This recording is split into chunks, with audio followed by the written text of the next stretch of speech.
I'm Tony, as Christy's told you. I'm the managing editor at the Geelong Independent, which is a part of Star News Group, which is Australia's largest family-owned newspaper company.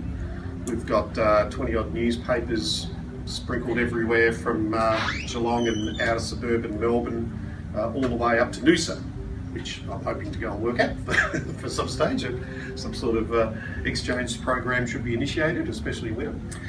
We've also got around a dozen, 20 I should say, specialty publications and magazines, and we're also very active in the online field now with numerous websites, social media and everything that's attached to all of our publications. You know, we're sort of one of the smaller competitors with your big Fairfaxes and News Corps. But family is truly a family-owned company. We've been publishing papers for about 104, 105 years, all under the Thomas family. Paul Thomas is the current managing director. He's the fourth generation of the Thomas family to run the company.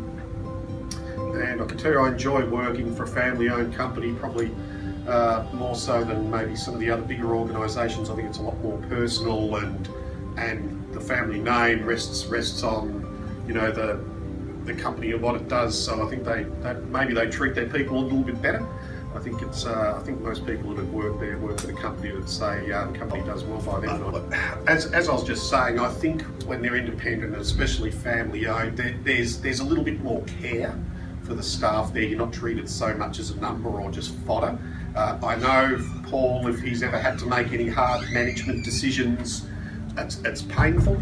Look, there's been titles, papers that haven't worked out, and things we've tried that maybe have to close, and that might mean somebody's job, which really hurts him to have to do that. I know the managers at Fairfax and News Corp just put a name through your line and they don't care.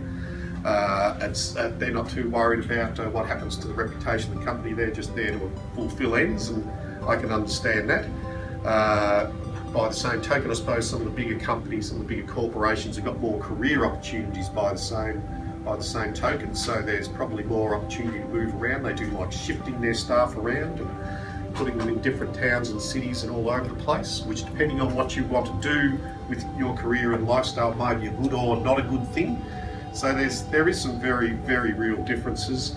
I can see some major benefits for a young journalist of working for a big corporation, but I can see some major benefits of working for an independent company as well. Being independent doesn't mean we're out just reporting alternative news or anything. We still try to report legitimately and ethically and accurately above all, and try to stay true to the craft. It's pretty important, reporting correctly and following the guidelines that have been laid down over a long time. Things like attribution, I think these days we see people more running into opinion, and the stories are more about the journalist's opinion than telling you what other people are saying and doing. And you do see a lot of that, I find, these days in some of the bigger media companies. I don't know if it's arrogance and they think, well, we're News Corp, we can just say what we like, or Fairfax. I wouldn't be doing that on a small independent paper. I think the onus is more on you in a small independent news company to do the right thing. You haven't got as much to hide, you don't have as much financial clout or weight or anything like that behind you, so you've really got to do a good job. And